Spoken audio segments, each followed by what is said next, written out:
Muy buenas tardes, bienvenidos a Asociación Cultural Pompaelo. Vemos muchas caras nuevas, bienvenidos a todos a este nuevo evento, nueva charla, como todos los jueves, ahora en la temporada de otoño.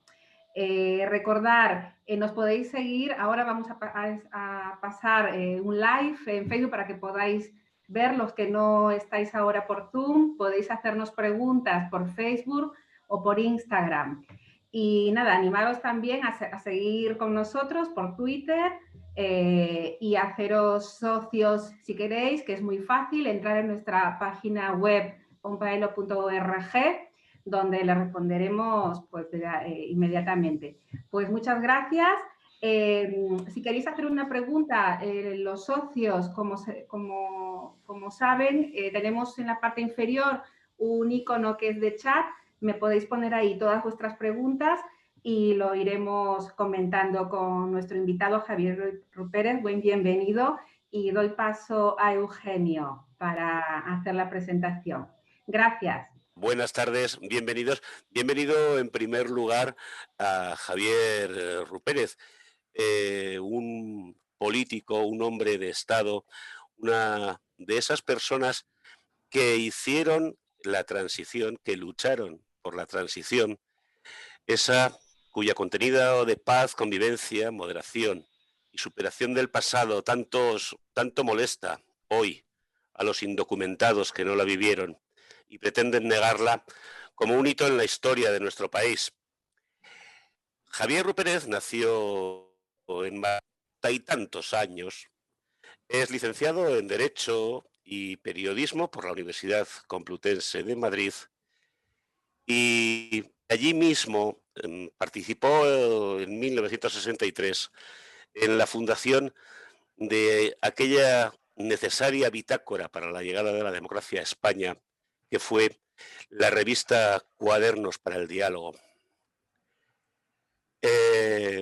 Empezó, ustedes qué cosas, ¿verdad?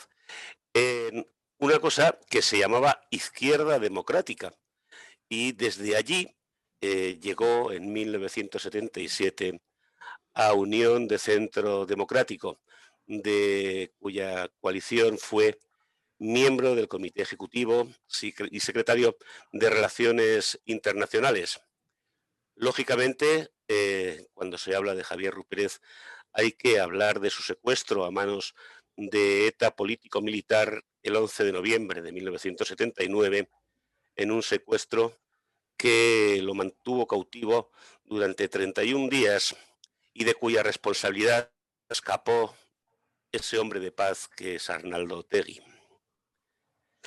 Tras la debacle de UCD en 1982, pasa al Partido Demócrata Popular, con el que terminaría integrándose en Coalición Popular con Alianza Popular y el Partido Liberal, aunque la unión en Coalición Popular no dio los mejores frutos.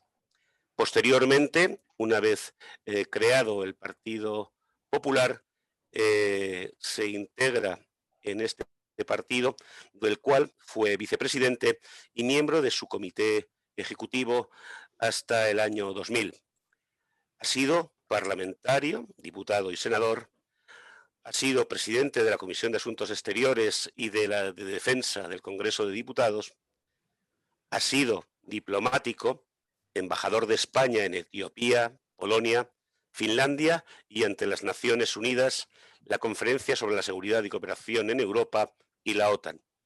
Como embajador de España ante los Estados Unidos, permaneció en Washington hasta el año 2004, en el que se integra como director ejecutivo del Comité contra el Terrorismo del Consejo de Seguridad de las Naciones Unidas.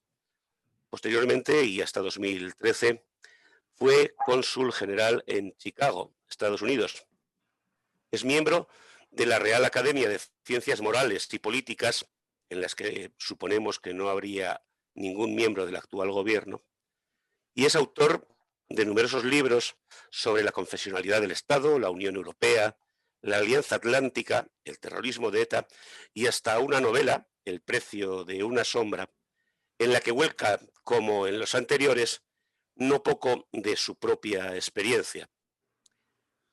Actualmente sigue escribiendo, sigue siendo un referente, creo yo, para quienes mantenemos el respeto por la obra de la transición, los trabajos de la transición, lo que implicó aquello para los españoles y, por supuesto, sigue teniendo documentadísimas opiniones, entre otras cosas, sobre la situación actual, política, social y económica de nuestro país. Y eso es lo primero que te quiero plantear, Javier.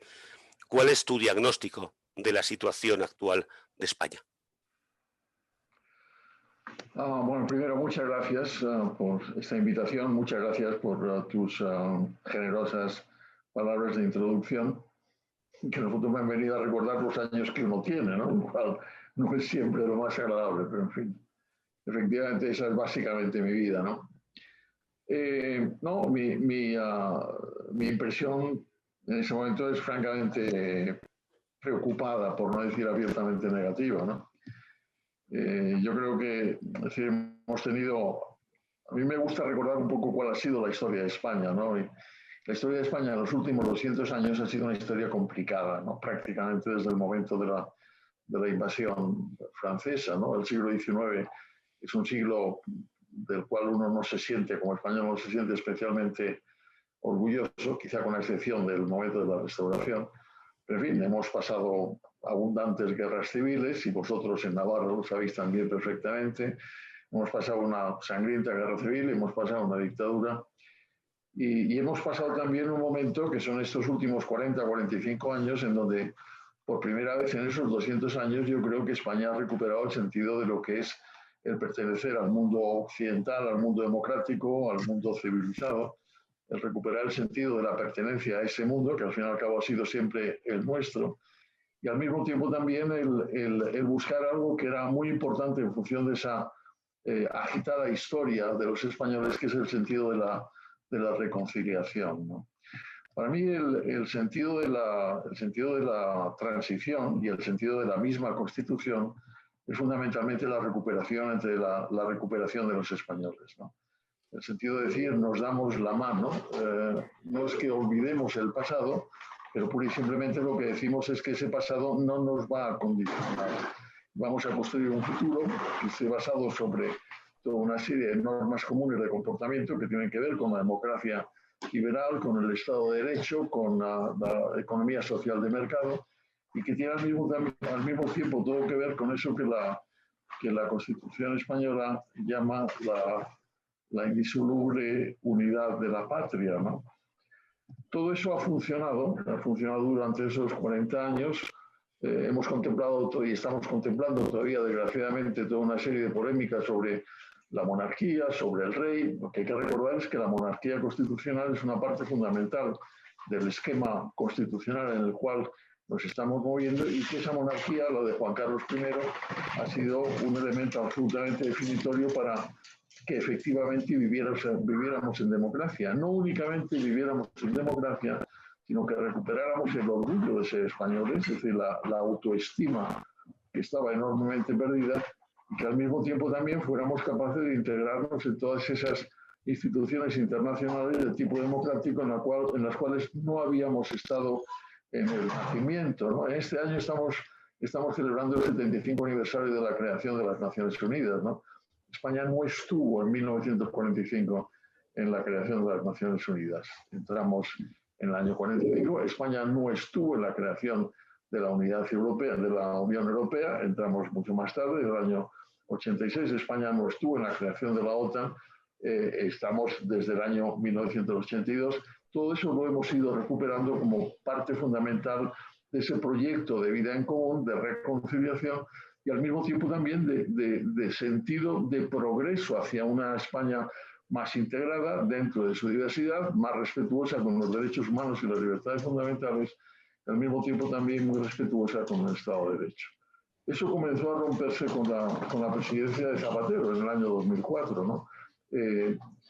Jaime Ignacio del Buró ha escrito un libro muy significativo que es precisamente el análisis de lo que supuso los atentados del 11 de marzo del año 2004, ¿no? Cómo efectivamente rompieron una parte importante de toda esa evolución, porque Zapatero no es únicamente que intentara, digamos, reinventar el poder socialista.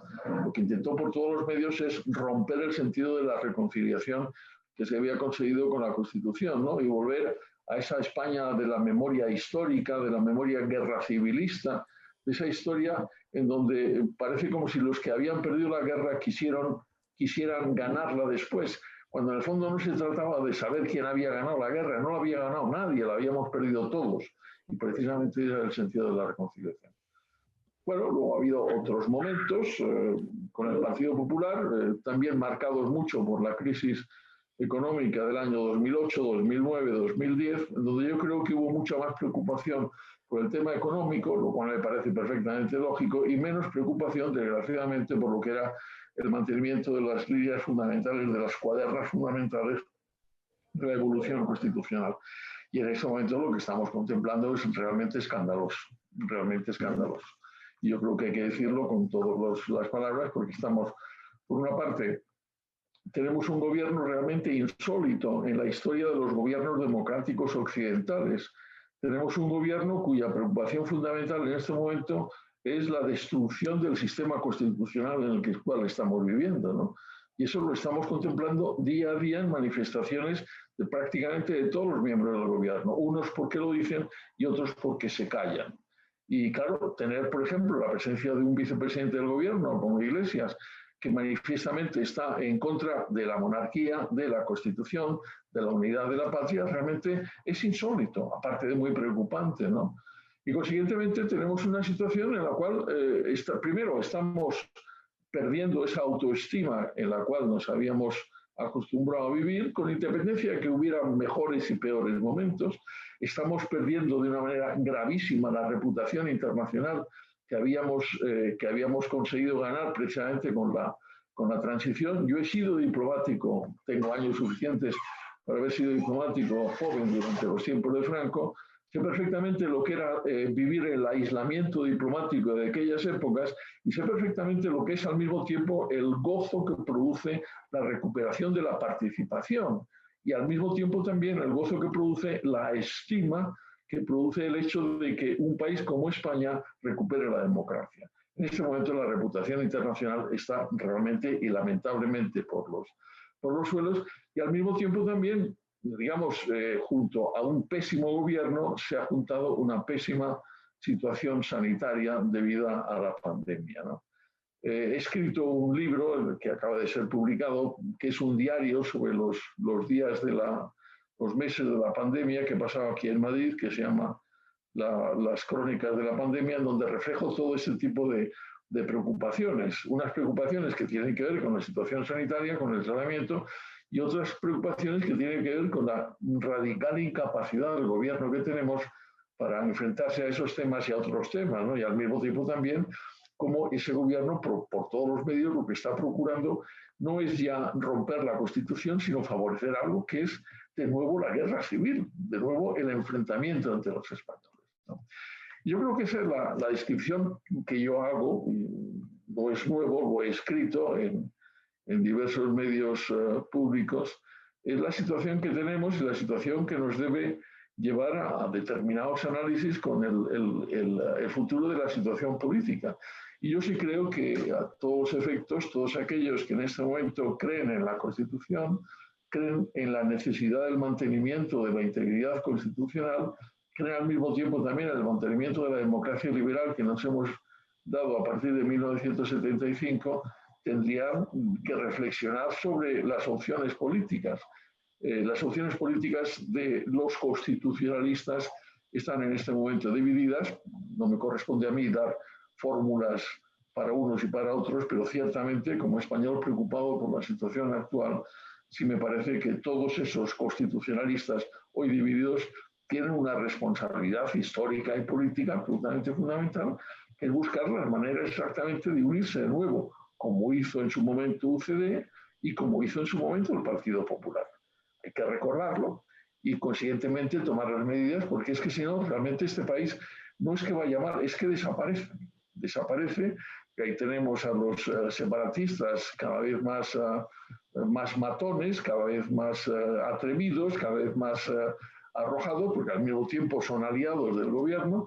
Ahí tenemos a los postterroristas, que son aliados gubernamentales, en una situación verdaderamente insólita, no únicamente porque yo tenga la experiencia personal del terrorismo, sino los tenemos todos. Ahí tenemos la situación de una parte importante del gobierno que está constituida por elementos de lo que se llama el antisistema, ¿no? La extrema izquierda, ¿no? Y consiguientemente son preguntas que tenemos que hacernos todos, cada uno dentro de sus responsabilidades y de sus posibilidades, y al mismo tiempo intentar condicionar, intentar traducir y llevar a lo que es la ciudadanía española este mensaje. En un momento determinado tendremos que votar y yo creo que en ese momento es el momento de la responsabilidad para evitar que esta lenta, pero al mismo tiempo también gravísima decaída de lo que es la misma sustancia de España llegue a mayores. Este es mi análisis. No quiero ser demasiado pesimista, creo que tenemos el futuro en nuestras manos, pero al mismo tiempo creo que tenemos que tomar todas las medidas necesarias para que esto no siga así, ¿no? Lamentablemente el análisis no es pesimista, es realista. Así son las cosas y así creo que las percibimos la mayoría de los españoles, salvo los que prefieren ver las Islas de las Tentaciones. Hay algo que en todo eso que decías de la reconstrucción de esa mayoría constitucionalista, quizás ya desde hace algunos años, pero mucho más ahora, y es del Partido Socialista. Yo creo que, yo sinceramente creo que el Partido Socialista de Sánchez no es un partido constitucionalista. Y lo digo con todas las consecuencias de eso. Y la demostración lo tenemos todos los días, ¿no? En su comportamiento frente a las manifestaciones que hacen sus compañeros de gobierno, en sus propios comportamientos con respecto a lo que es la monarquía constitucional, en sus comportamientos con respecto a lo que, y eso lo veis directamente en Navarra también, con respecto a los post-terroristas, que en el fondo siguen siendo los terroristas apenas reconvertidos. Eso lo estamos viendo todos los días también en sus manifestaciones y sus relaciones y en sus contactos y conciliábulos con los separatistas, tanto los vascos como los catalanes. Eso no es un partido constitucionalista. Yo lo lamento, tengo constancia que hay una parte significativa de lo que fue el otro socialismo, que está profundamente en contra de ese tipo de manifestaciones. Precisamente hace todavía unas pocas semanas un grupo de gentes nos unimos precisamente para producir un manifiesto de apoyo a lo que había sido la labor política institucional del rey Juan Carlos I. En ese momento también estábamos trabajando un grupo de antiguos exparlamentarios en trabajar lo mismo, pero nos encontramos con que los socialistas de ahora no están por esa tarea. El Partido Socialista Obrero Español del momento ha dejado de ser un partido constitucionalista.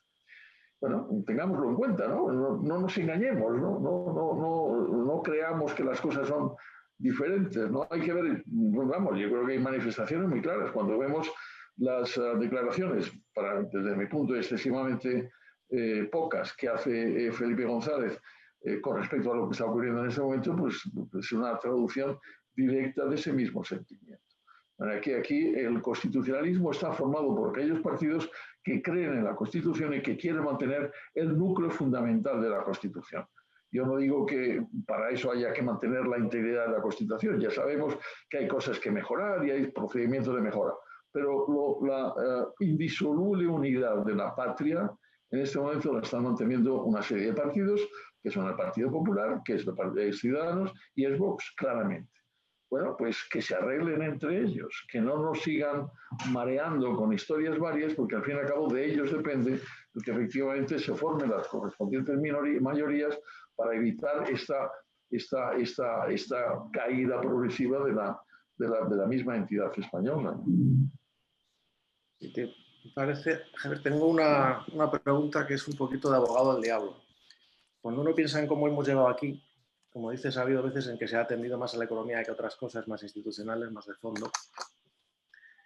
Cuando hablamos de quién es que constitucionalista y qué es lo que significa defender la Constitución y la democracia liberal, dices, hemos llegado aquí, entre otras cosas, porque la gente ve que los jueces eligen por cuotas, que la justicia funciona como funciona, que a los nacionalistas se les deja hacer cualquier cosa cuando sus votos compensan a quien quiera que sea el partido que esté en el gobierno. Es decir, que es verdad que Sánchez se ha ido al populismo, pero que defender la democracia liberal entendida como esa separación de las instituciones, esos límites puestos a la voluntad, digamos, variable, ese entramado que está reflejado en la Constitución ya venía dañado de antes. Quiero decir que no aseguraría yo con tanta seguridad, digámoslo así, que el Partido Popular ha estado trabajando desde el constitucionalismo porque ha estado pactando con nacionalistas, ha estado consolidando una diferencia en la financiación autonómica, por un ejemplo, ha estado permitiendo, aunque haya habido recursos, unos estatutos que tienen mucho que mirar, ha estado viendo cómo se aumentan las diferencias, por ejemplo, en Galicia, en culturas como si las culturas fueran identidades, ha estado haciendo cosas que van directamente contra la maquinaria que se supone que defendemos. Estoy completamente de acuerdo con eso. Yo no creo que no se trata de defender la totalidad, el 100% de las cosas que haya hecho un partido concreto, concretamente el Partido Popular.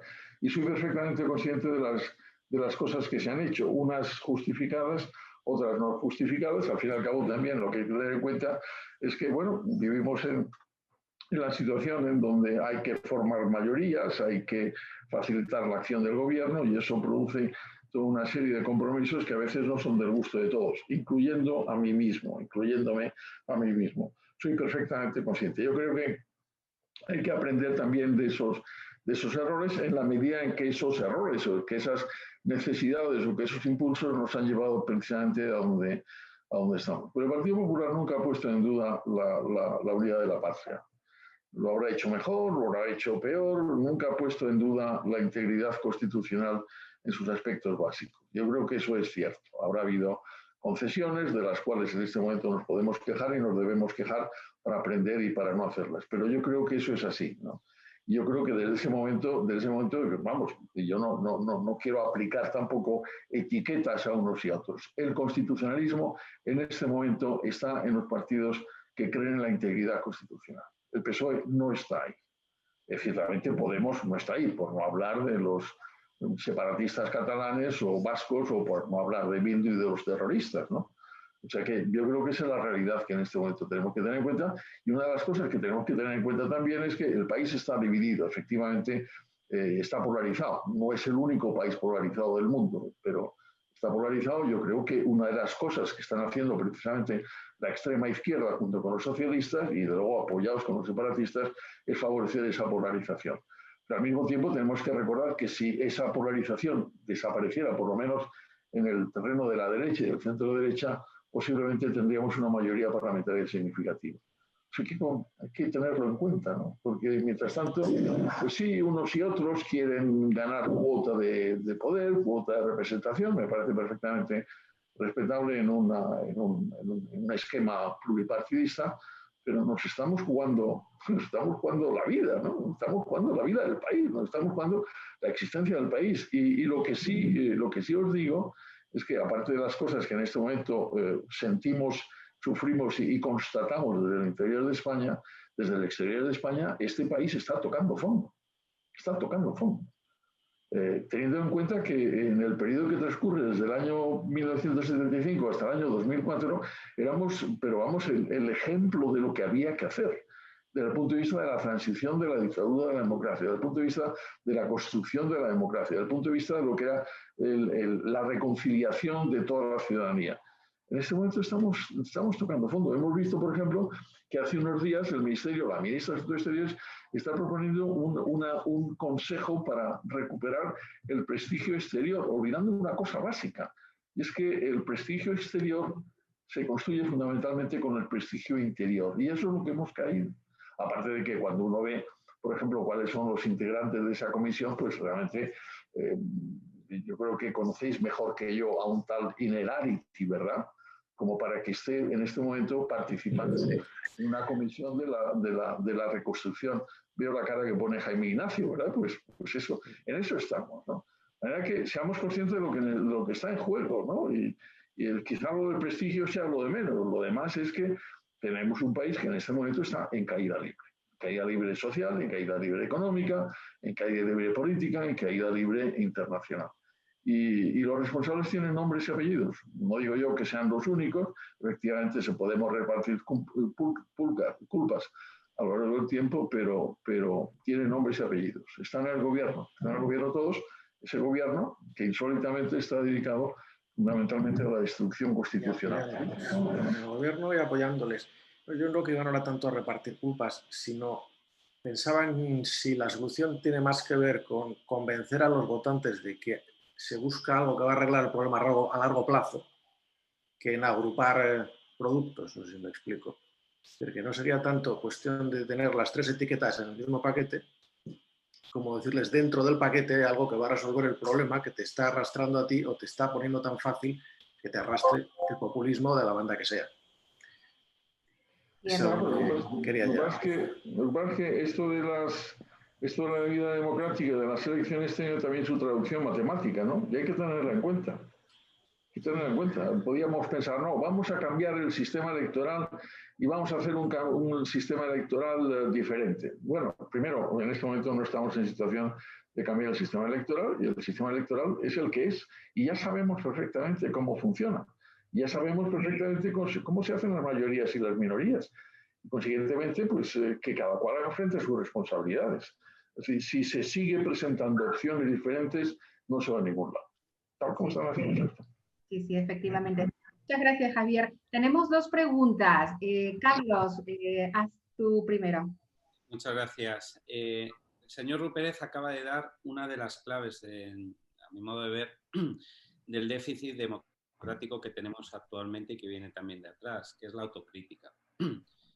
En un tono muy sosegado, pero muy seguro, ha manifestado que él mismo cometió errores. Ojalá los políticos actuales tuvieran esa autocrítica que el señor Rupérez acaba de demostrar. Y en cuanto a lo que decíais, yo estoy de acuerdo. Precisamente en un reciente programa en Miami, del que el señor Rupérez también participó cuando le entrevistó Eugenio, en el programa Agárrate, yo estuve en el programa de la semana siguiente a la aparición del señor Rupérez y yo hablaba precisamente de lo que es la falta de división de poderes, ¿no? Pero lo hablaba en el sentido que tú has mencionado de lo que son las cuotas de los partidos, a su vez, de los vocales del Consejo General del Poder Judicial y, en definitiva, con la muerte de Montesquieu en el siglo XVIII, con su Tratado del Espíritu de las Leyes. En 1985, y el señor Rupérez lo sabrá perfectamente, hubo la reforma con mayoría absoluta del gobierno de Felipe González, por la cual se reformó la Ley Orgánica del Poder Judicial, que venía de 1980, y desde entonces se estableció que todos los vocales fueran elegidos por las cámaras, por el Congreso y el Senado.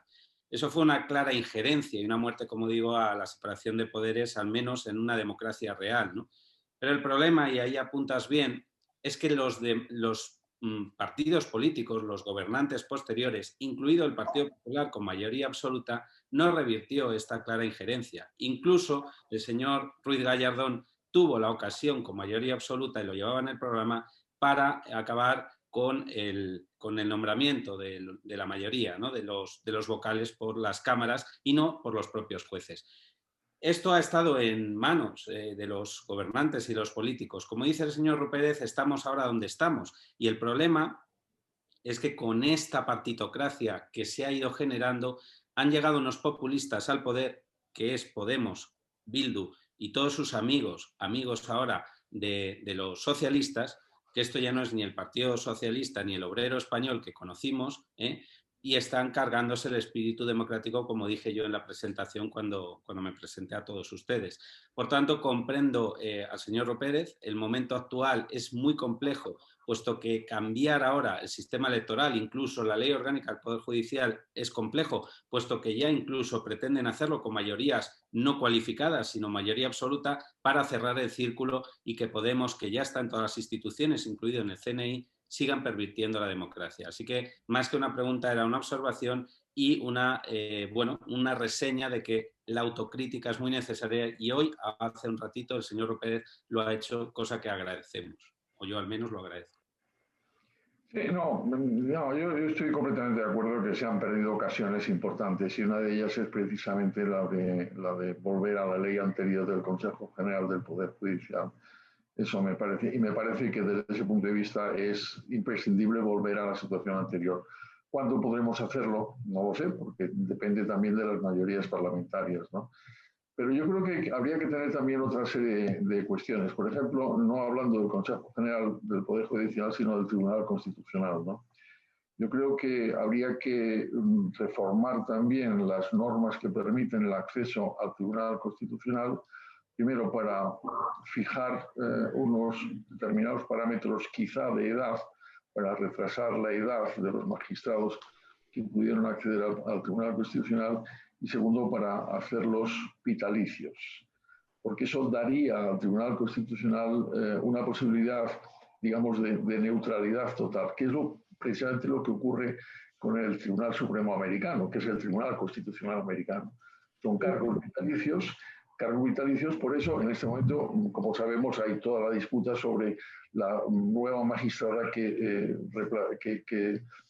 ocuparía el puesto de la que ha muerto, ¿no? Y efectivamente es una señora de derechas y es evidente que hay una polémica también política porque Trump querría hacerlo antes de las elecciones.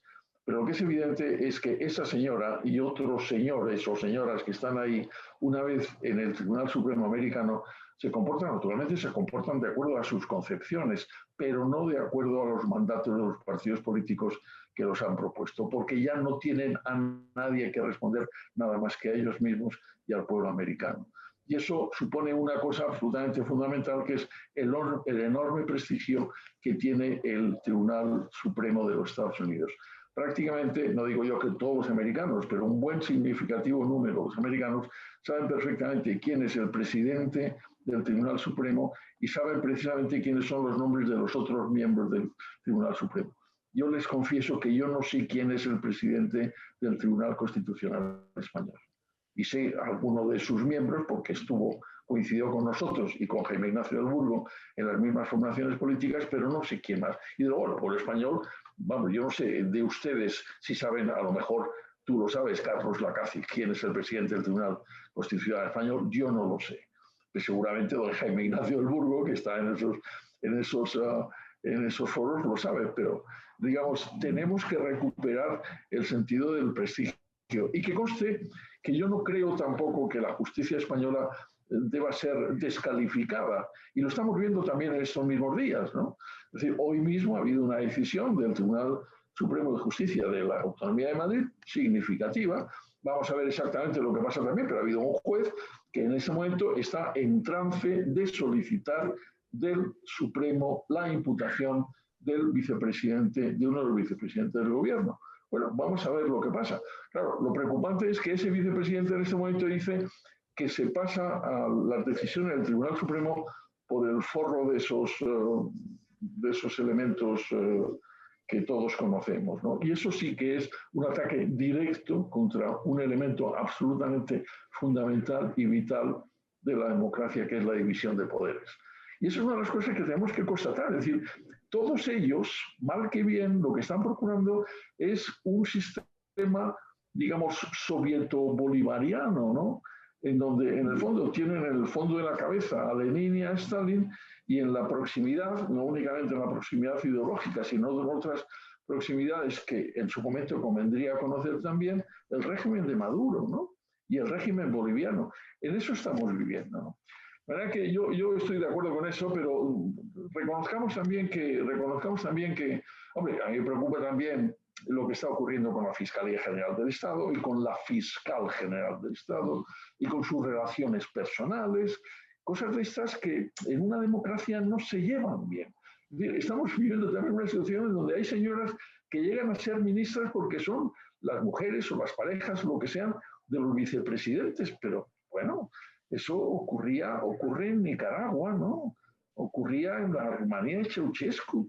Eso no hay manera de explicar aplicarlo en lo que es una estructura democrática, porque, entre otras razones, aparte del Estado de Derecho y del respeto a los derechos humanos y de las libertades fundamentales y la división de poderes, la democracia también es un proyecto moral, es un proyecto cívico-moral.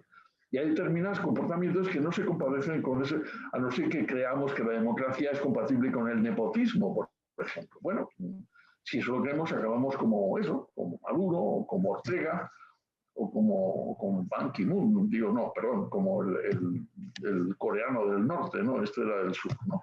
La verdad que todas estas cosas hay que tenerlas en cuenta. Y ciertamente también yo creo que tenemos que ser muy lúcidos en el examen, en el análisis de las cosas que o se han hecho mal o no se han hecho bien, también para evitar la repetición de los errores en el futuro.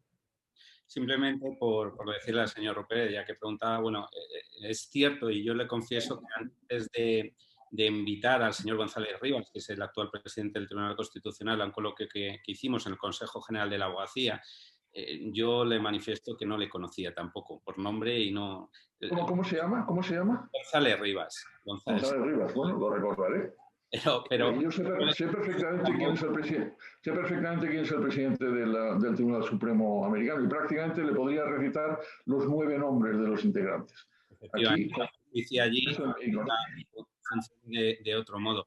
Y yo, por simplemente cerrar esto que usted está diciendo, también le pondría encima de la mesa figuras arcaicas que tenemos ya en derecho, ¿no? Como es el indulto o los aforamientos. Son, yo creo que figuras totalmente que han pasado, bueno, en fin, vienen de la Edad Media, con monarquías absolutas que hoy en día no tienen más sentido que politizar nuevamente, bueno, pues cuestiones como los indultos que ahora mismo proponen para los golpistas, ¿no? Y es mi opinión.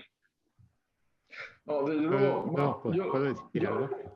Sí, no, yo simplemente, el tema del indulto, yo no soy un jurista profesional, aunque he hecho la carrera de Derecho, pero el tema de los indultos lo examinaría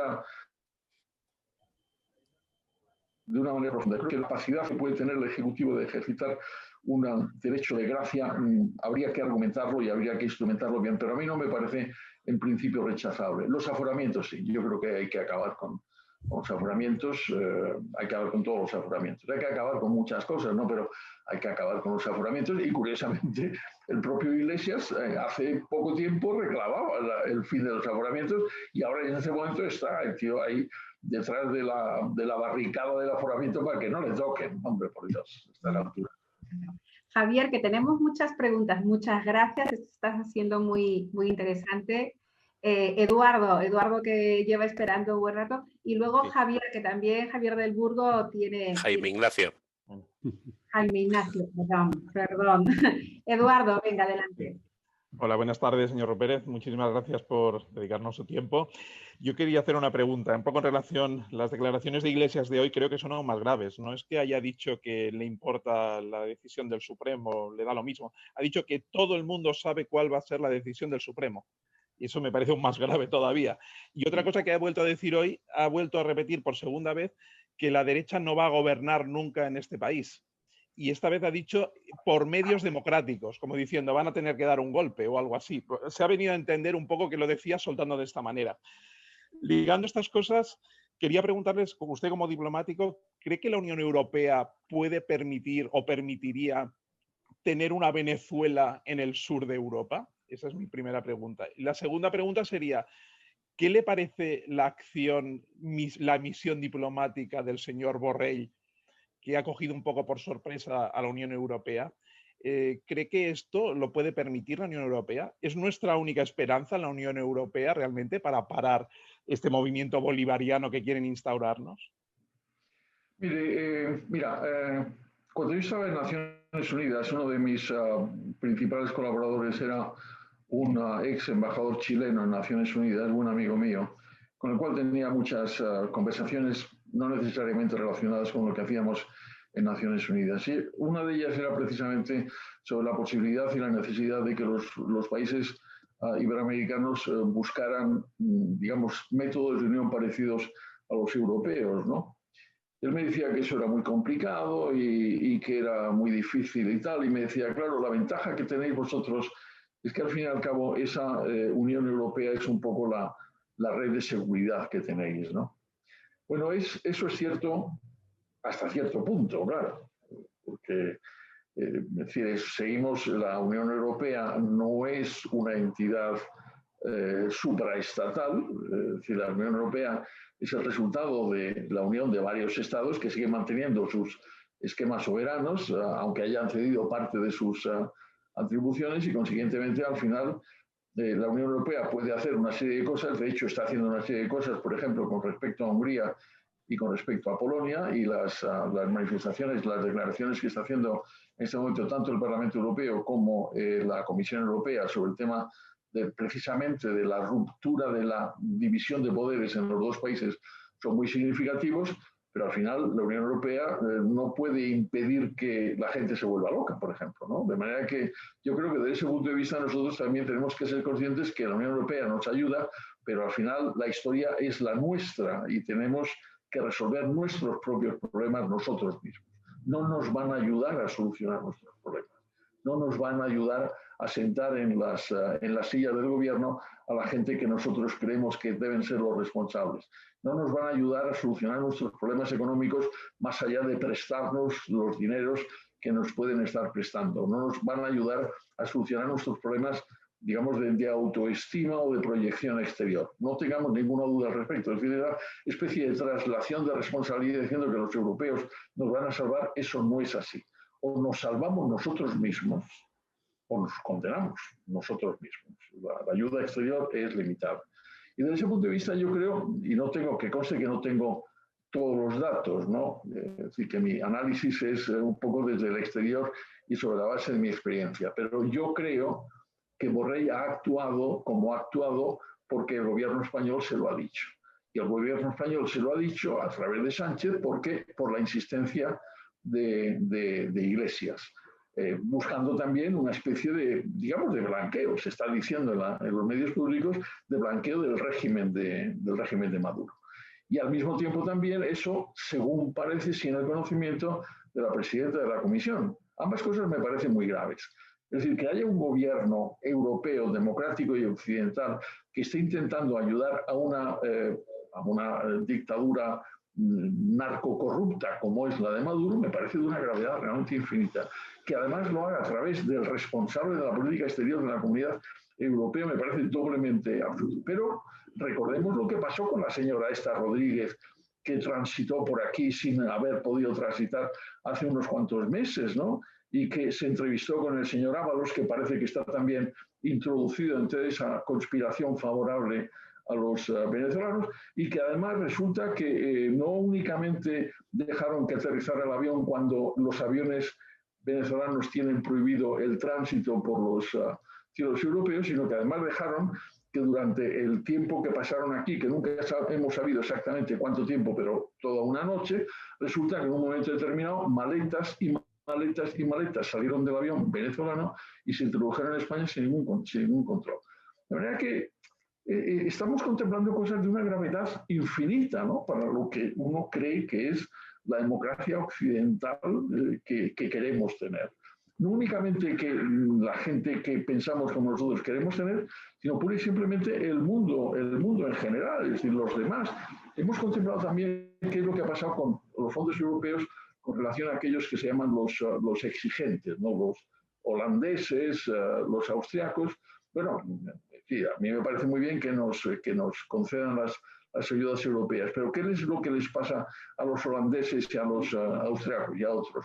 No digo yo que sean espíritus puros, lo que sí están viendo es el desmadre que se está convirtiendo en la administración española en este momento y, consiguientemente, la exigencia de que esos fondos no sean derivados a acciones o actividades que no tienen nada que ver con el propósito. De manera que todo eso lo tenemos que tener en cuenta. Nos salvamos nosotros.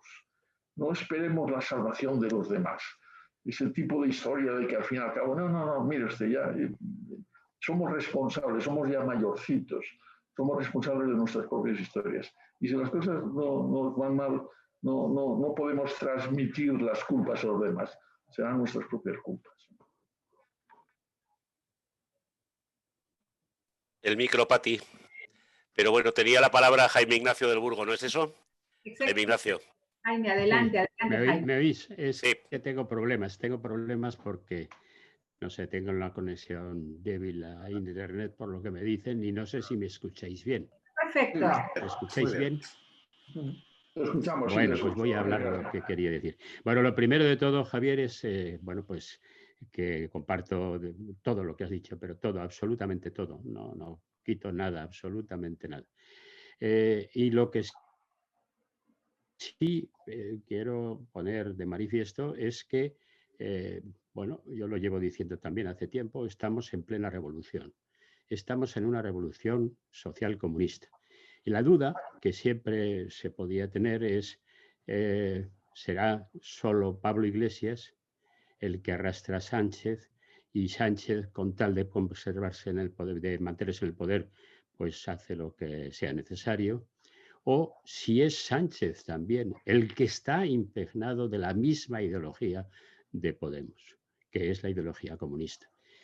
Y yo, como de vez en cuando me asomo a la historia, pienso que aunque los paralelismos suelen ser siempre imposibles de que encajen perfectamente en situaciones históricas distintas, pero estamos en una situación pues, de frente popular, lo que pasa, y con una división de la derecha, pues que es también bastante parecida a la que ocurrió en el año 36.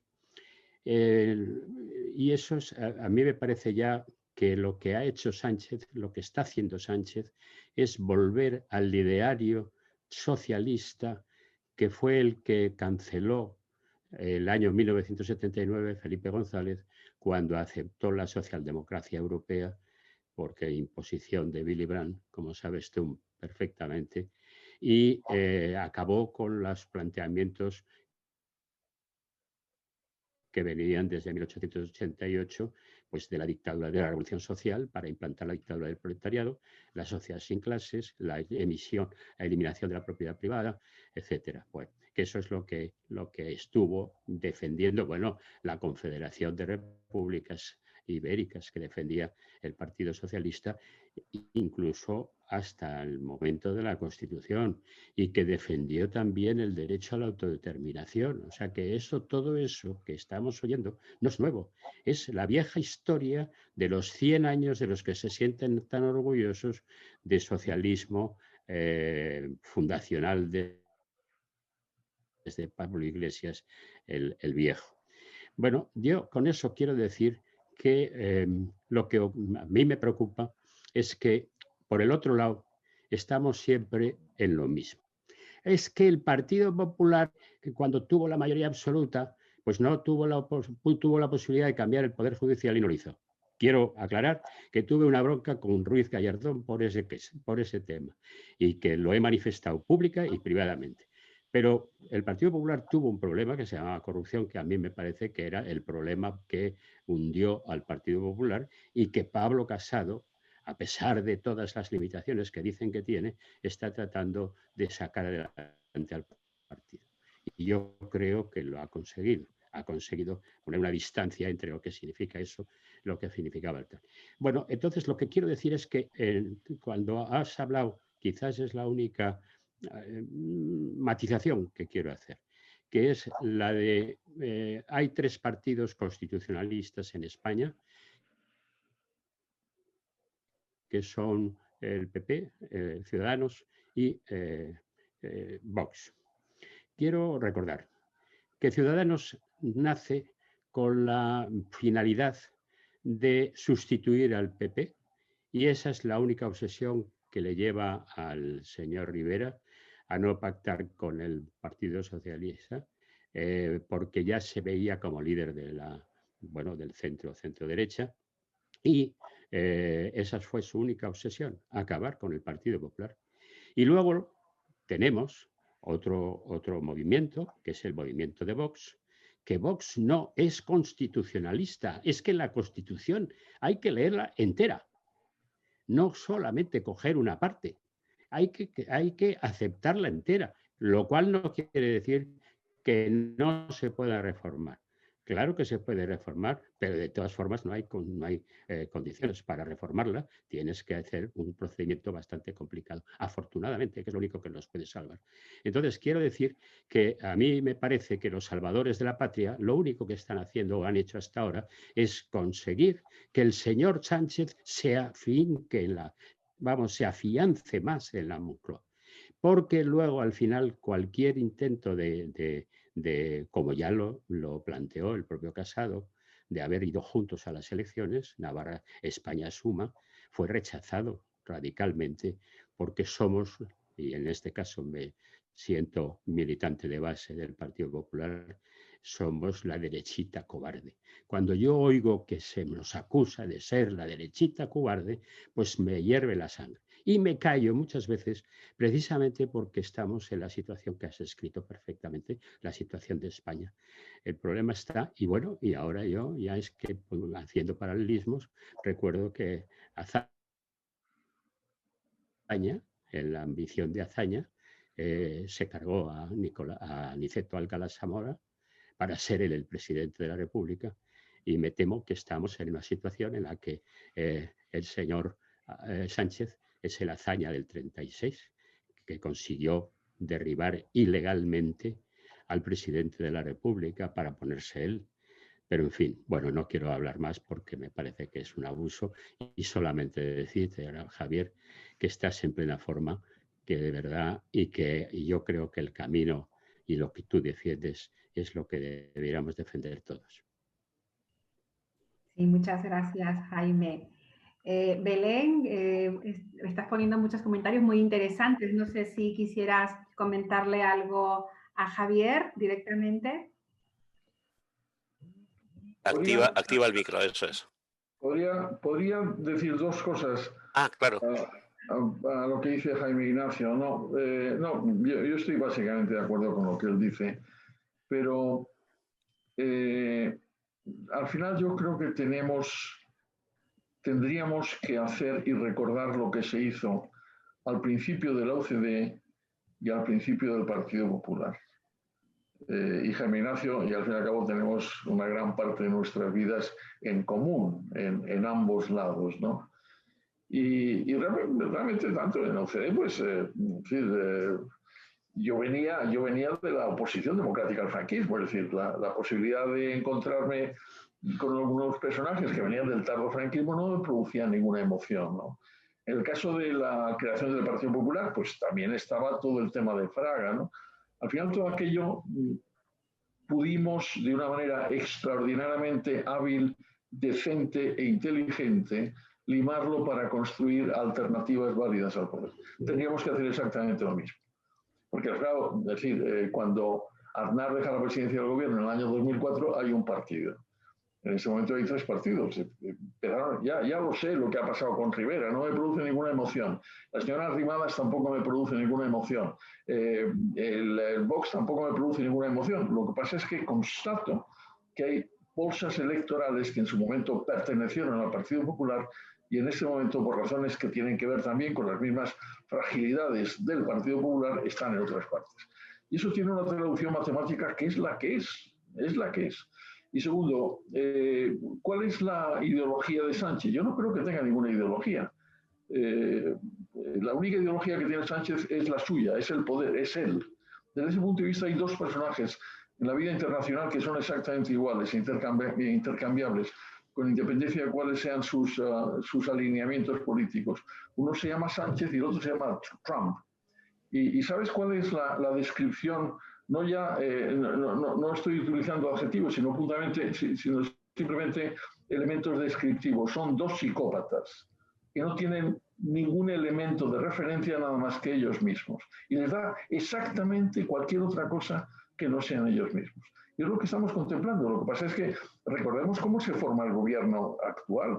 Es decir, el gobierno actual se forma porque hay unas elecciones en donde claramente el Partido Socialista saca unos pésimos resultados y no tiene más remedio que no ya en 24 horas, sino en 12 horas lanzarse en las manos de Podemos para formar el gobierno, ¿no?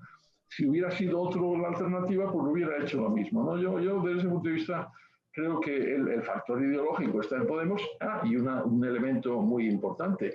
y los colaboracionistas que están dentro del gobierno. Y el gobierno en este momento, entre otras cosas, desde el punto, bueno, yo creo que son 20 y tantos, ¿no? Una cosa realmente insólita también, ¿no? Confieso que de los 20 y tantos sería incapaz de repetir el nombre de 2 o 3, ¿no? He visto algunas manifestaciones de otros, yo creo que son unos canallas, por un lado, o una gente con unos coeficientes intelectuales realmente muy reducidos, ¿no? ¿Has visto lo que dice el ministro de Justicia, por ejemplo? Aparte de lo que dice, ¿no? Aparte de la sustancia, ¿has visto cómo lo dice? Realmente no está en sus cabales, ¿no? No creo que tenga una capacidad intelectual suficiente. Miramos lo que dice ese señor gordo que es el ministro de no sé qué, de universidades y tal, ¿no? Bueno, pero yo creo que deberíamos comenzar a exigir las responsabilidades de los colaboracionistas.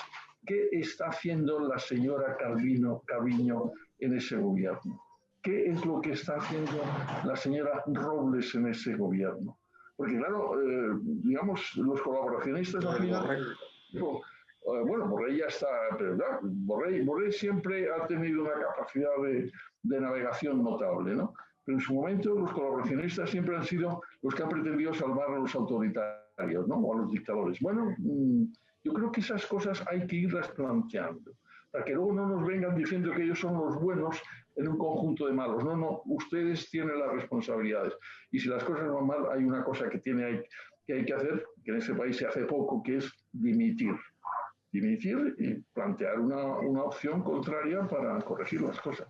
Pero, en fin, dicho todo lo cual, Jaime Ignacio, tenemos una historia en común tan buena que espero que sigamos manteniendo en el futuro y estoy absolutamente seguro que la mantendremos. Muchas gracias, Javier, Jaime. Belén, no sé si quieres decir unas palabras. Audio, Belén, audio. Eso, el micrófono hay que abrirlo. Eso es, abajo a la izquierda. Tienes ahí un botón con forma de micrófono. Ya está. ¿Sí? Vale. Yo creo que también los ciudadanos de la sociedad tenemos una responsabilidad. Ahora mismo se están dando situaciones muy parecidas a las que se describía en la rebelión de las masas o incluso Gregorio Marañón también lo describía mediante el gesto. Se están dando una serie de circunstancias que yo creo que también los ciudadanos deberíamos ser conscientes. Yo lo veo un poco por ejemplo, Vox en un principio nació como una especie de UCD, como un partido de centro, y yo ahora mismo lo que percibo es que desde que empezó a culparse a Vox como marca blanca del PP o a tildársele de aquello, percibí un giro más a la derecha que la derecha. Entonces a mí eso me pareció también un giro sin demasiada sustancia. Porque si uno se pone también a leer el pensamiento de José Antonio Primo de Rivera, ve que tenía un ideario, que tenía algo, incluso que distinguía entre patriotismo y patriotismo. Entonces, ese tipo de cosas, yo no sé si la sociedad ahora mismo una identidad está constituida como masa o es capaz de distinguir la realidad de la situación y darse cuenta que si no se une el centro con la derecha, no vamos a ninguna parte. Gracias. No, vamos, yo vuelvo a repetir lo de las matemáticas. La ley electoral es la que es y no va a haber cambios hasta las próximas elecciones, suponiendo que en ese momento haya cambios. O los líderes políticos, yo creo que sí, los líderes políticos tienen una responsabilidad muy grave de ser capaces de cohesionar todas aquellas gentes que en un momento determinado pueden estar de acuerdo en una línea fundamental, no digo yo en todos los detalles, para una acción política. Y vuelvo a repetir, eso pasó con UCD y pasó con el Partido Popular. Y eso no pasa ahora porque hay, digamos, la masa electoral, el conjunto electoral de ciudadanos que en su momento dieron una mayoría absoluta al Partido Popular, en este momento han decidido dar mayorías parciales a otros partidos. Yo os confieso que llevo ya pues, más de 10 años de mi vida votando sin mucho gusto, ¿sabes? Sé que a mí me gustaría recuperar el sentido del voto no ya con entusiasmo, que también lo he tenido, ¿no? Pero sí con gusto, ¿no?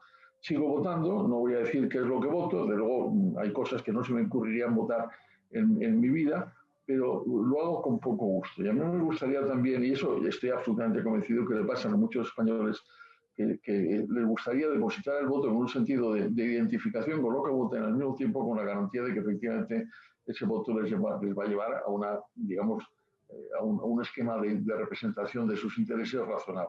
En este momento eso no ocurre. Y yo creo que lo tenemos que tener en cuenta, ¿no? En fin, pero digo, la responsabilidad de los líderes políticos. Por ejemplo, a mí Vox, yo por razones evidentes tengo una especial sensibilidad frente a los temas internacionales, ¿no? Y yo no estoy de acuerdo con Jaime Ignacio, yo no creo que Vox desde ese punto de vista sea plenamente constitucional, y estoy absolutamente convencido que él se refiere a su rechazo al sistema autonómico español. Bueno, eso habría que discutirlo en su momento, exactamente, pero a mí lo que me preocupa de Vox es precisamente las conexiones internacionales. Así como me preocupan las conexiones internacionales que tiene Podemos y que tiene Sánchez, me preocupan las conexiones internacionales que tiene Vox. No porque sean digamos, autoritarias, sino porque están en sectores de la extrema derecha internacional muy preocupantes. Y si yo tuviera algo que decirle a Vox, les diría que cortaran radicalmente esas relaciones tanto en los Estados Unidos como en Europa, porque eso no les va a llevar absolutamente a ningún lado desde el punto de vista de la construcción de una alternativa gubernamental. Pero en fin. Sí, Javier. Queríamos retomar un poco el tema de Ciudadanos y sus inicios, y Eduardo, que estás en Cataluña, ¿no, Eduardo? Conoces muy bien el tema. Cuéntanos. Okay. Sí, bueno, yo quería comentar que estoy bastante muy de acuerdo con lo que ha dicho el señor Rupérez, que para mí los partidos constitucionalistas son el PP, Ciudadanos y Vox. Y Vox para mí también lo es, porque es absolutamente legítimo defender una cosa mientras sea por cauces constitucionales. El problema es cuando se hace por cauces extraconstitucionales o fuera de la Constitución, como hace Bildu, como hace Esquerra Republicana, como hace Junts per Catalunya, y como el Partido Socialista se apoya para gobernar en esos partidos, coincido con el señor Rupérez en que deja de ser para mí un partido constitucionalista desde ese mismo momento. También le quería comentar un matiz al señor del Burgo respecto a Ciudadanos.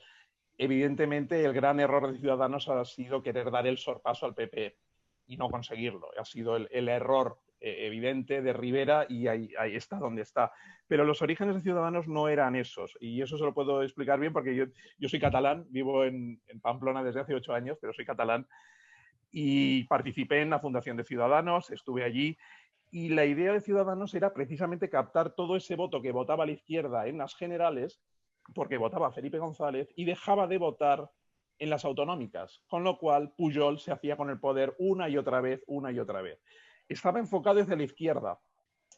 Entre sus militantes, yo diría que 2/3 partes venían de la izquierda y 1/3 parte, y me incluyo, veníamos de posiciones más bien conservadoras o de derechas, llamémosle así, o liberales. En los votantes se producía lo contrario. Yo creo que había 2/3 partes que venían de la derecha y le quitaban votos al PP, y 1/3 parte que venía de la izquierda.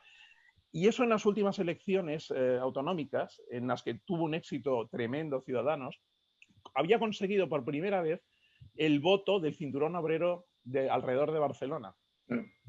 Y eso era un éxito tremendo porque le había arrebatado votos al PSOE. Y eso fue un logro muy grande. Y realmente sí que estoy de acuerdo en que después Rivera lo malbarató, lo tiró todo por la borda, intentando solamente ser el líder de la oposición. Ese fue su objetivo, fracasó en él, y Ciudadanos ahora tiene un problema realmente grande por esa situación. Ese es mi punto de vista. Pero yo sí que veo más constitucional a Vox que al Partido Socialista en estos momentos, desgraciadamente. Estoy de acuerdo con ese análisis. Yo creo que efectivamente el juicio del constitucionalismo es cómo uno respeta el cambio constitucional. Es decir, yo puedo estar o no de acuerdo con la Constitución, pero si quiero cambiarla, la cambio de acuerdo con los sistemas constitucionales. Y eso no se aplica en este momento ciertamente a Podemos, ni a los separatistas vascos, ni a los catalanes y posiblemente tampoco al Partido Socialista. Añadir, yo personalmente creo que Ciudadanos ha dejado de existir. Yo creo que si en este momento hubiera elecciones, Ciudadanos desaparecería.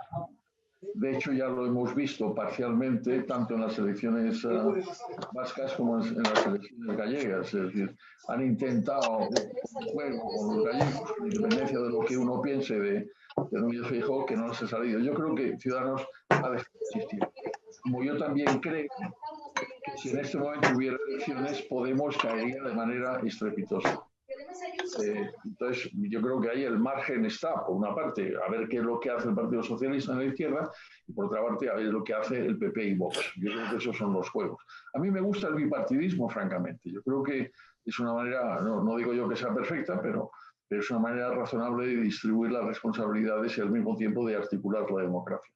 Pero, en fin, que cada cual haga frente a sus responsabilidades. En este momento, claramente, Vox está empeñado en hacer lo que intentó hacer Rivera, que es ocupar la primacía en la oposición. Bueno, vamos a ver exactamente hasta... De momento lo que está haciendo es quitar votos al PP. Bueno, pues tampoco eso conduce a ningún lado, ¿no? O sea que es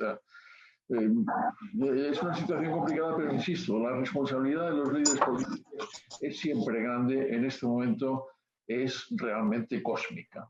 Es realmente cósmica. Y si no lo saben hacer, pues por lo menos la historia se lo demandará, ¿no? No, perdón, gracias. ¿me permites solo un añadido a la pregunta? Respecto a Vox, Ciudadanos, PP, el hecho de haber fulminado a Cayetana Álvarez de Toledo, el Partido Popular, ¿no cree que es un punto negativo en el sentido que era una personalidad que puede captar votos tanto de Ciudadanos como de Vox? Mire, yo tengo buena amistad con Cayetana, es buena amiga mía y yo tengo gran admiración por ella. Y yo creo que toda la historia de su cese fue pésimamente llevado por los dos lados. Pésimamente llevado por los dos lados. Y allá cada cual en sus responsabilidades, pero pésimamente llevado en sus lados. Y al fondo, claro, eso al final no es que le afecte a Cayetana, le afecta al PP también. Pero bueno, allá ellos, ¿no? Javier, eres diplomático. Es una magnífica muestra de la tradicional comunicación de la derecha. Quería simplemente un inciso, excusar la presencia de Eugenio Narváez. Su madre ha tenido un pequeño episodio de caída de tensión. En este momento la están atendiendo los médicos en su casa de Laredo, donde están los dos. Y lamenta muchísimo, desde luego, muchísimo más que nosotros, y ya os lo digo yo vamos, seguro, no poder estar esta tarde con Javier y con todos nosotros. Simplemente eso, perdonadme, ¿eh? No, gracias Antonio. Y bueno, y Javier y Jaime, tenerlos aquí en Pompaelo, de verdad que es un lujo. Miguel, tenías una pregunta, me parece. Sí, aunque la verdad es que Eduardo ha repasado prácticamente los temas que quería tocar. Yo decía que hasta el punto que lo conocemos, aquí tenemos varios militantes y exmilitantes de Ciudadanos. Alguno como Eduardo participó en la fundación prácticamente del partido. Y efectivamente, uno de los problemas que hay para esa unificación, digámoslo así, de centro y derecha, es que hay una buena parte de ese partido que no se considera, voy a decir casi compatible con la derecha, porque la considera parte del problema que hemos dicho antes en cuanto a la degradación institucional que viene de lejos.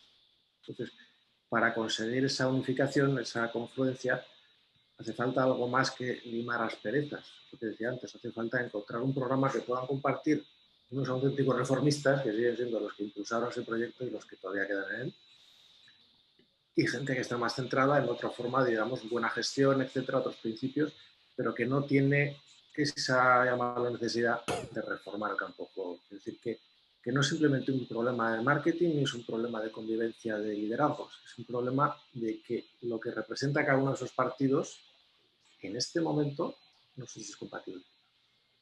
No, completamente de acuerdo, Miguel, pero mira, vuelvo a utilizar casos personales.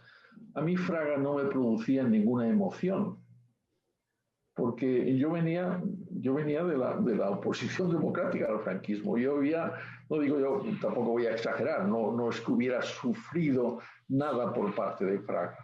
Lo que es evidente es que cuando llegan, primero Fraga queda fuera de la UCD, tampoco me producía ninguna emoción Rodolfo Martín Villa, con el cual yo sí había tenido problemas cuando yo estaba en la universidad y él era el presidente del Sindicato Español Universitario. ¿Haciendo esto?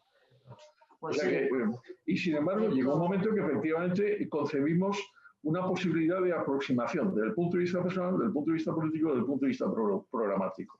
Hasta el extremo que el que presenta a Fraga al Partido Popular Europeo cara a la creación del Partido Popular Español soy yo. Soy yo en una conferencia de prensa que dimos ambos en el Parlamento Europeo, precisamente explicando qué es lo que estábamos haciendo. Chico, eso hay que aprenderlo también. Es decir, que habéis llegado a defender algo concreto, no era una cuestión de algún programa. Por supuesto, también es el programa, ¿no? Pero bueno, pero todo eso es liderazgo, el programa también es liderazgo, es propuesta de combinación de actitudes.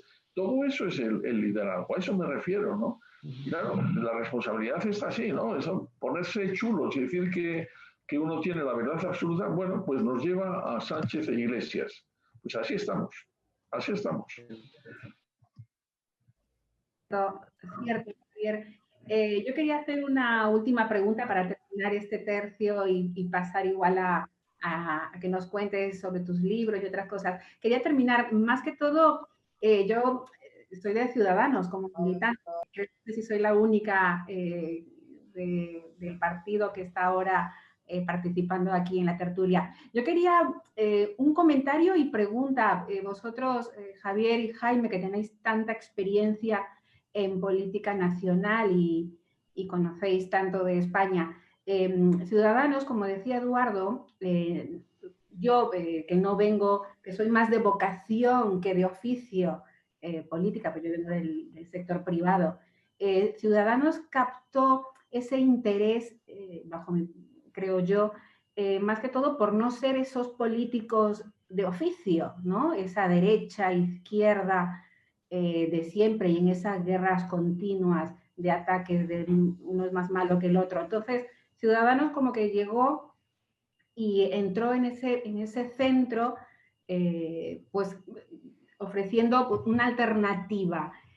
¿Por qué creéis que, bueno, y llegó a tener esa mayoría en Cataluña y ese éxito estupendo, ¿no? Que salió y que ahora es gracias a eso el Ciudadanos está.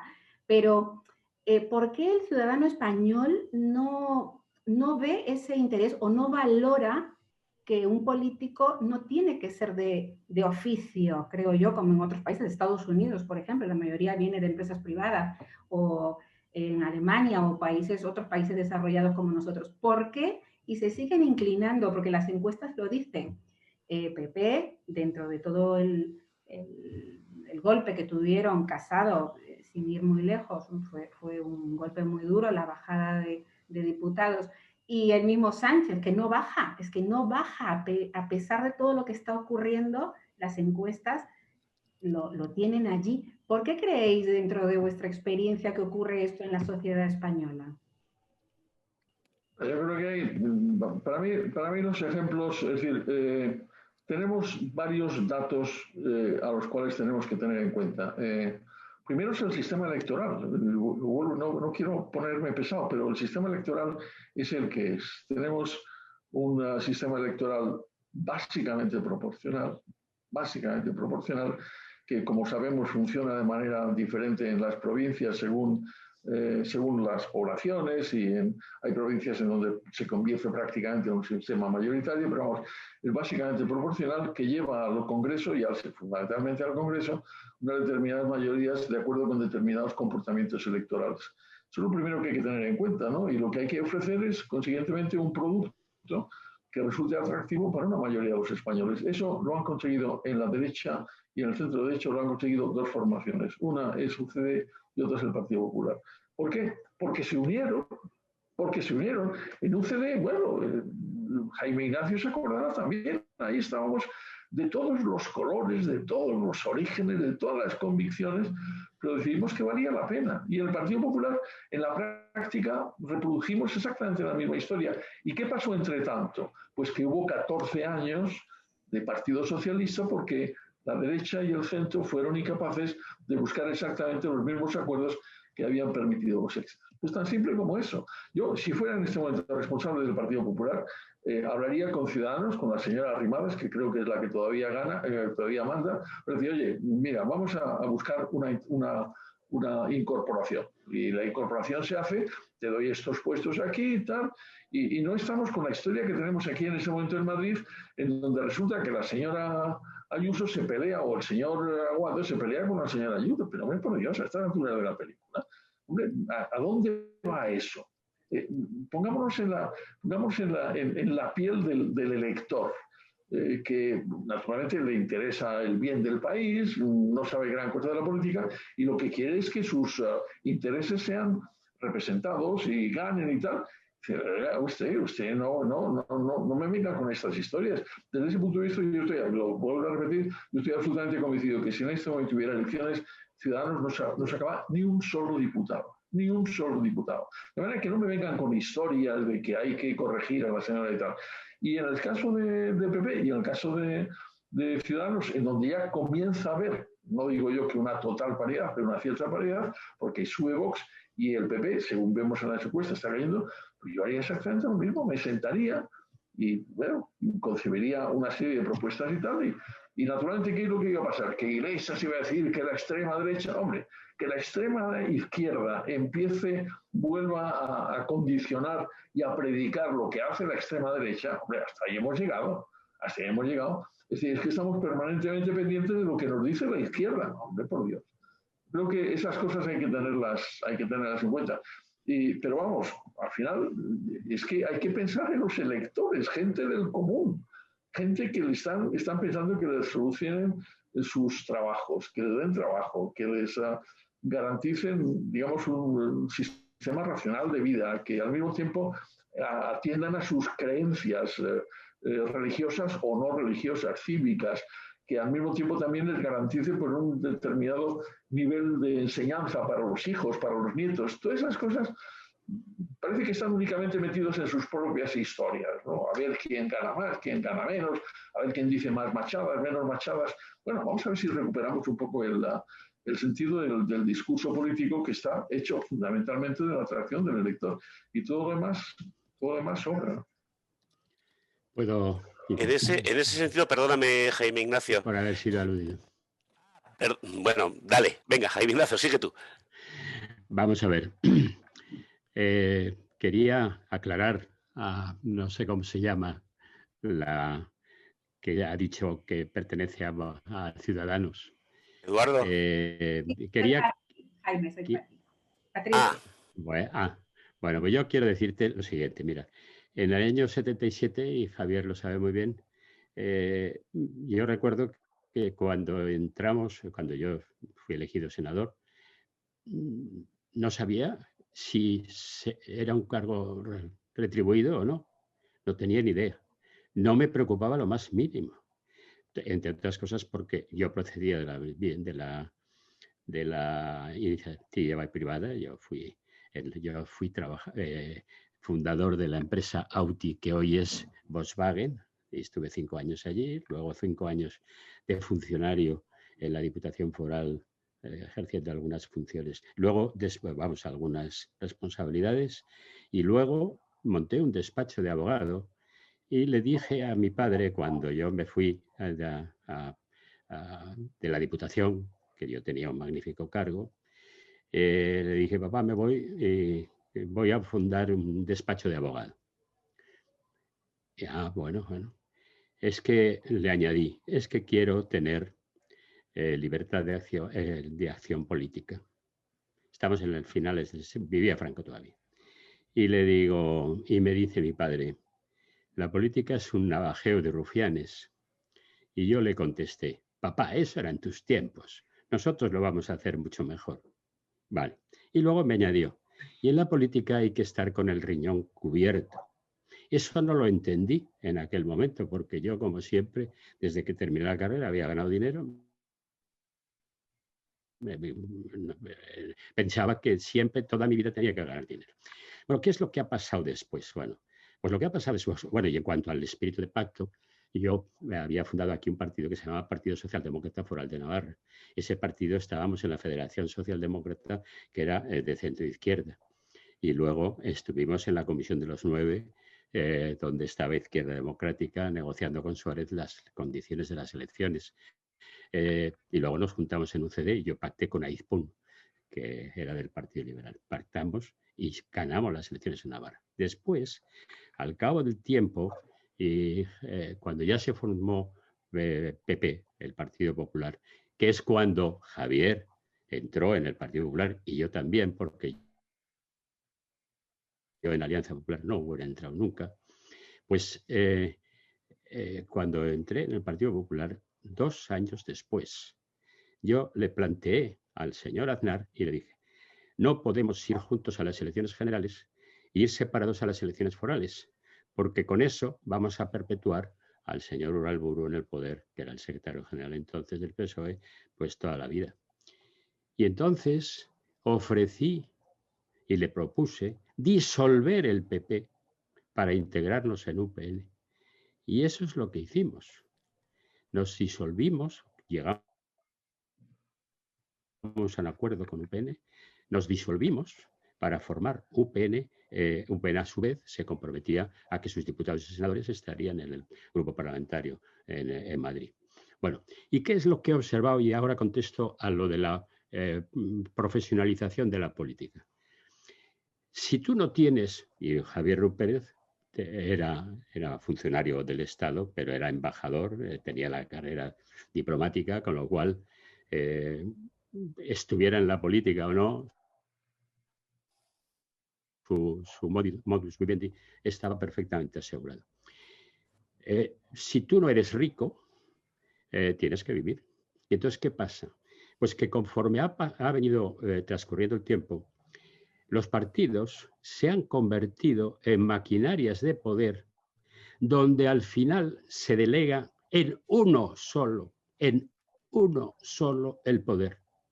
Porque yo recuerdo los debates que teníamos en los comités ejecutivos de UCD y en los comités ejecutivos iniciales del Partido Popular. Pero posteriormente, poquito a poquito, el presidente es el presidente, es la voluntad del presidente, es el que decide el presidente y los demás se convierten en meros, si quieren luego estar en una lista electoral, pues dicen amén a todo. Esta es la realidad, esa es la realidad. Y eso es lo que está pasando en España. Si encima, pues entonces, claro, pues ¿qué ocurre? Que llegan a la política gente o que no está preparada o que no tiene medio de vida, muchos de ellos. Examinas el currículum de muchos diputados y senadores y ves que ahora pues hay gente que a lo mejor cuando dejan de ser diputados o senadores no sé de qué van a vivir. Esto es grave, esto es muy grave para el sistema.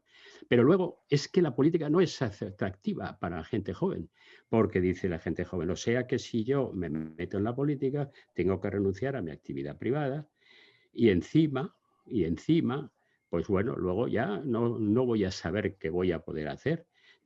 Y además, como la izquierda se ha preocupado de bajar incluso hasta los sueldos de los, aunque todo el mundo dice que cobran excesivamente, pero ha bajado hasta los sueldos de los diputados y senadores, pues la verdad que no hace, o hay que tener una gran vocación política. Eso también. La vocación política es la que hace que Javier Rupérez esté ahí hablando y yo esté aquí, todavía con lo que nos queda de vida, pues intentando pues, dar tus opiniones para que las cosas mejoren o desde tu punto de vista mejoren. Entonces yo creo que esa es una de las grandes cuestiones que tenemos. Y ahora, ya encima, para colmo, tenemos esta gran crisis económica que para mí va a ser, desgraciadamente,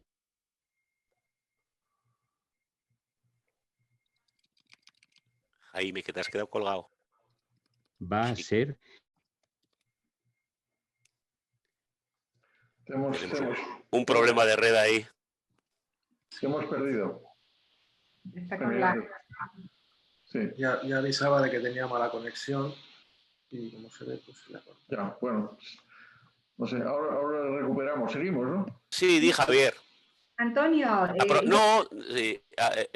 propósito de lo que ha dicho Jaime Ignacio, sí me gustaría saber efectivamente lo que opina Javier Rupérez, porque me parece que la estatura personal, profesional y política de como él y como Jaime Ignacio y como tantos otros, y me pondría a decir nombres y posiblemente no acabaría, no tiene nada que ver con la estatura ni personal ni profesional de la gente que está sentada en el Congreso de los Diputados, y me refiero a todas las bancadas de todos los colores.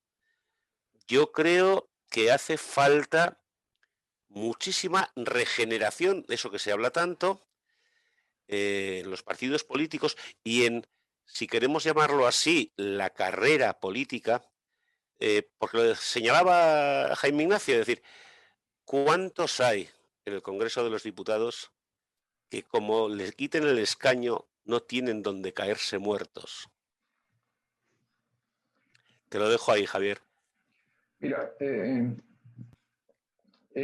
yo la verdad es que a mí me dicen muchas veces esto, me imagino que a Jaime Ignacio también se lo dirán muchas veces, ¿no? Ay, qué pena, ya no hay gente como vosotros en la vida política y tal. Bueno, la vida da las vueltas que da. La vida política española es muy, muy canalla desde ese punto de vista, es decir, va matando a generaciones sucesivas, ¿no? Incluso yo siempre repito bueno, ahora os contaré un poco lo del libro, pero a mí una de las cosas que me ha indignado más, hablando de los miembros del actual gobierno, hay uno que por lo visto fue astronauta, ¿no? Y que no sé de qué es ministro, pero en fin, en una de sus intervenciones durante el confinamiento, dijo que claro, que aquí se moría mucha gente porque era gente que ya estaba en tiempo de descuento, ¿no? Claro, según él, yo estoy en tiempo de descuento y Jaime Ignacio está en tiempo de descuento. Pero según él también, el señor Biden, candidato a la presidencia de los Estados Unidos, está en tiempo de descuento. Según él, el presidente actual de los Estados Unidos, que ya tiene más de 70 años, 74, 75, también está en tiempo de descuento. Aquí, en cuanto cumples 60 años, bueno, 60 años, 50 años, te ponen fuera de tiempo de descuento. Yo no me quejo, vamos, yo he seguido mi vida y he hecho mis cosas y tal, y tampoco me corresponde a mí juzgar exactamente de dónde vienen estos, ¿no?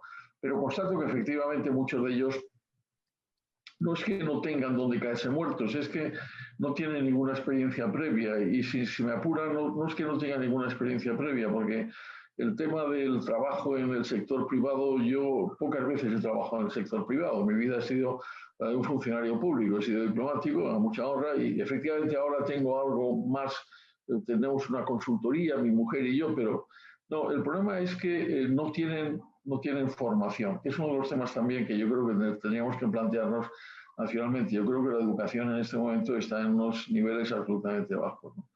Pero bien, esa es la situación, pero eso no les, allá ellos, no les exime de responsabilidades. Tienen que tomar las decisiones que tienen que tomar y actuar en consecuencia. Y ciertamente yo creo que como decimos todos, pues si no, la nación se lo demandará, ¿no? Y en cualquier caso, que sean conscientes de que efectivamente tienen delante la necesidad de tomar una serie de decisiones para que el país siga adelante, ¿no?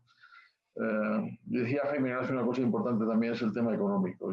Yo no soy economista de profesión, pero preveo que lo vamos a pasar muy, muy, muy mal. Lo estamos pasando ya muy mal. Yo creo que el impacto de la pandemia desde ese punto de vista, tanto en el terreno social como en el terreno económico, va a ser terrible, y me temo que la incapacidad técnica y política de este gobierno, que está pensando exclusivamente una especie de estatalización de toda la economía, no va a contribuir en absoluto a solucionar estos problemas. De manera que tenemos por delante, no sé exactamente cuánto tiempo, pero ciertamente no semanas ni meses, sino posiblemente años de dureza desde el punto de vista de lo que son las oportunidades laborales para todos los españoles. Y eso es muy grave y es muy doloroso y es una cosa que tenemos que tener en cuenta también, claro. Hablabas antes de que la Unión Europea no va a venir a salvarnos, de que nos tendremos que salvar nosotros. Y sin embargo, el presidente del gobierno ha incluido, con piano incluido, 24.000 millones que tendrían que venir de la Unión Europea en los presupuestos del año que viene, cuando no sabemos cuándo van a venir ese montón de euros, ¿no? ¿Eso no es una irresponsabilidad manifiesta? Bueno, no, claro que es una irresponsabilidad, es decir, entre otras razones porque seguimos sin saber exactamente cuáles son los planes concretos para el presupuesto, ¿no? El gobierno continuamente exige al resto de las fuerzas políticas que colaboren en el presupuesto, pero no explican exactamente cuáles son los elementos fundamentales del presupuesto, cuál es el techo de gasto, cuáles son los niveles de ingresos. Es decir, porque es que claramente lo que quieren es un presupuesto fundamentalmente dictado o copiado de lo que hacía la Unión Soviética, y desde ese punto de vista no hay que engañarse, ¿no? Pero por otra parte es evidente que la Unión Europea también es consciente de las necesidades que tienen los países europeos como consecuencia de la crisis de la pandemia, ¿no? Y ahí están esas grandes cantidades que ha fijado, que en el caso de España yo creo que llegan a los 140.000 millones de euros, ¿no? Pero por otra parte son cantidades importantes, pero que tienen condicionalidad. Lo que hubieran querido estos es que les regalaran 140.000 millones de euros y quisieran con ellos lo que quisieran, ¿no? Y le dicen, no, eso se tiene que explicar y se tiene que explicar a políticas concretas que conducen naturalmente a una mejora de la estructura laboral y una mejora del tejido productivo. Yo no estoy viendo por ninguna parte que eso venga de este gobierno. Y consiguientemente, la Unión Europea, pues me imagino que en su momento hará valer la condicionalidad. Pero digo y repito, incluso teniendo en cuenta que efectivamente la Unión Europea ayuda, pero al final lo que ocurra con España dependerá de los españoles, no de los europeos. Pensar que van a venir a salvarnos la vida, eso no está en ninguna parte. No está en los libros, no está en los principios y no está en la realidad. No sé, y por otra parte, a mí me avergüenza que alguien piense que eso va a ser así. Yo creo en nuestra propia responsabilidad, así me han enseñado en mi responsabilidad personal y colectiva, y creo que hemos sido capaces de sacar este país de un pozo enorme que es el que se produce cuando muere Franco, y estamos en condiciones de hacerlo, pero naturalmente en condiciones para que todos sepamos exactamente qué es lo que tenemos que hacer. En este momento nadie nos lo está diciendo, ciertamente, como decía antes, tenemos la peor de las situaciones posibles con el peor de los gobiernos posibles, sin ninguna duda, ¿no? Javier, tu último libro habla de la pandemia del COVID-19, de lo que ha pasado aquí en España, de lo que sigue pasando aquí en España. Al principio de esta conversación, y ya para despedirla, si todos me permitís, y me lo permites tú, Javier, quisiera que nos dieras primero un resumen de lo que plasmas en ese libro y segundo, un diagnóstico de cómo ves tú que se ha gestionado esta pandemia y qué nos va a hacer falta para salir de ella vivos como sociedad y como economía. Mira, el libro se llama Las crónicas de la pandemia y es literalmente un diario. Por razones, yo una parte significativa...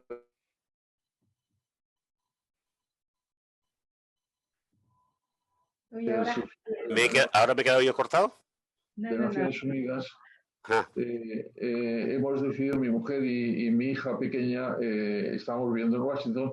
Yo vengo muy a menudo aquí a España porque doy clases en universidades varias y tengo negocios varios y tal, pero llegué aquí en marzo y para dar clases y no pude volver, ¿no? Entonces me encontré aquí confinado, afortunadamente bien confinado porque estoy viviendo en casa de mi hermana, con la cual tengo unas excelentes relaciones fraternales y amistosas, y llevo viviendo todos estos meses, ¿no? Afortunadamente también al final pudimos desplazarnos un poco a nuestra casa de campo en Cuenca, y claro, cuando te encuentras confinado, yo tuve dos o tres, digamos, relaciones mentales. Una, pensar en un libro de Camus, del escritor francés que ganó el premio Nobel, que se llama La peste, ¿no? Un libro escrito en el año 41 que a mí me influyó mucho cuando lo leí por primera vez hace ya bastantes años, que es la narración de qué es lo que pasa en una ciudad que está contagiada por la peste. La segunda referencia fue mi secuestro, claro, porque al final, cuando estás secuestrado, no digo yo que sea lo mismo, porque al fin y al cabo el confinamiento tenía todas las bases legales correspondientes y Otegi, cuando me secuestró, no tenía absolutamente ninguna, era una acción puramente criminal. Pero había cosas muy parecidas. Una de ellas, la incertidumbre. No sabes lo que te va a pasar en la vida. La segunda cosa es también el encierro, ¿no? Porque estás conminado a quedarte en casa y tal.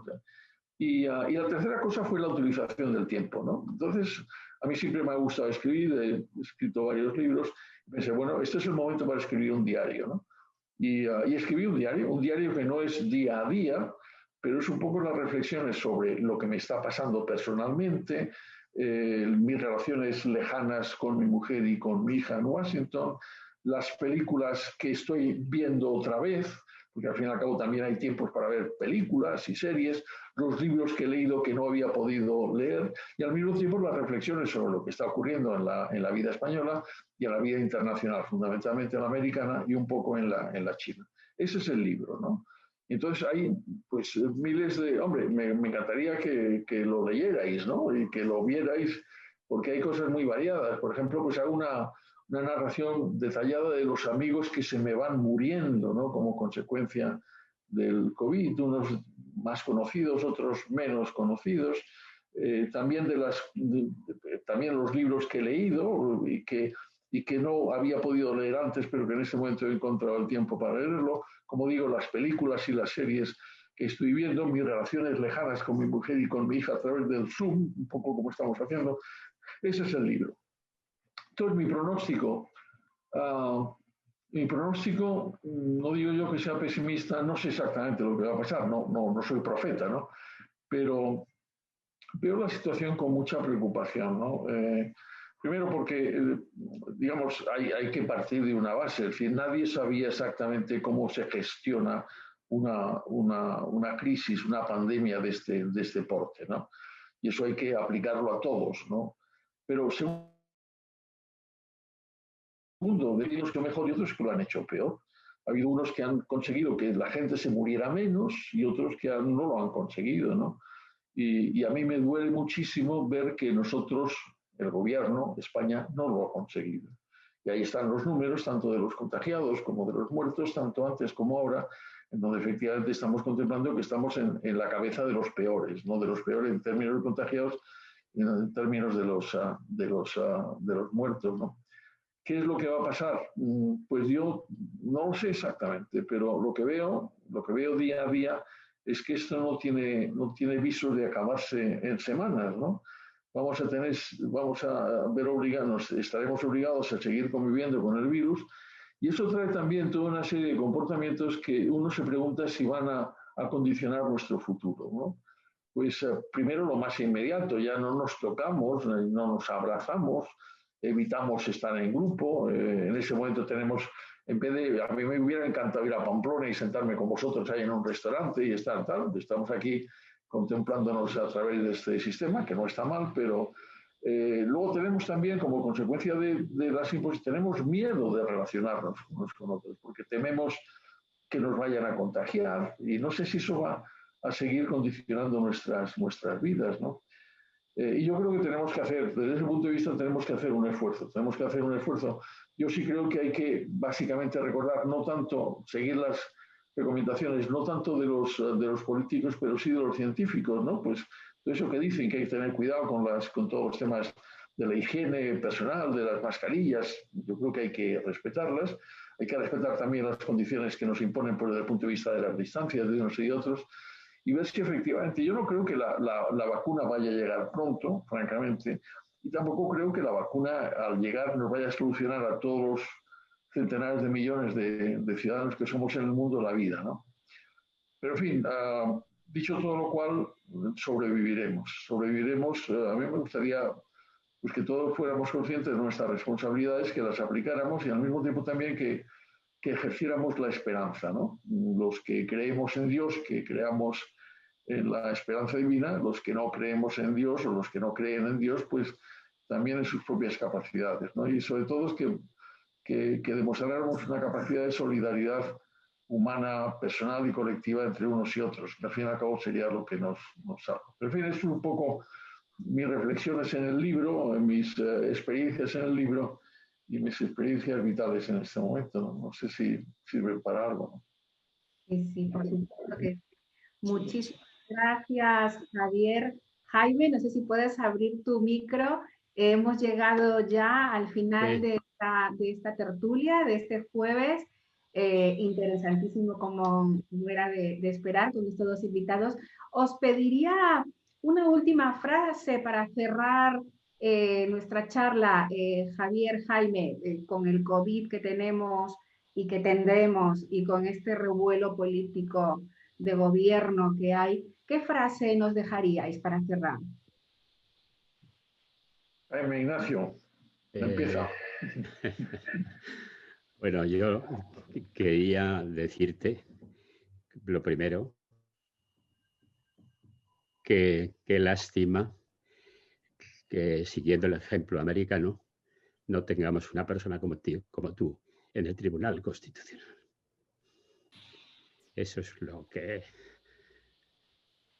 quiero decirte. Y en cuanto a la situación de España, pues hombre, yo también soy optimista nato, aunque a veces la realidad pues te hace que ese optimismo se vaya. Pero también pienso que el sistema constitucional que tenemos va a resistir, que no es tan fácil. Bueno, pueden ir limando sus fundamentos, pero al final estoy convencido de que el pueblo español pues no permitirá convertirnos en la Cuba, bueno, en la Cuba del, ¿cómo se llama? Como ha dicho Sánchez, ha dicho que queremos ser la Costa Rica de Europa.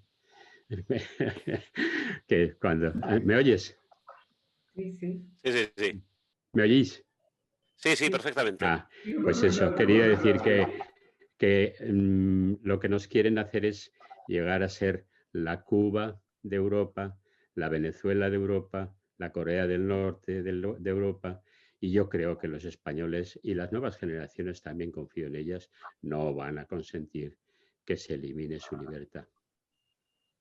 Yo me gustaría, Javier, antes de que pongas la frase final, sí me gustaría que Belén y Carlos y Eduardo nos dieran una frase final de el feeling con el que se quedan después de lo que me ha parecido una tertulia interesantísima.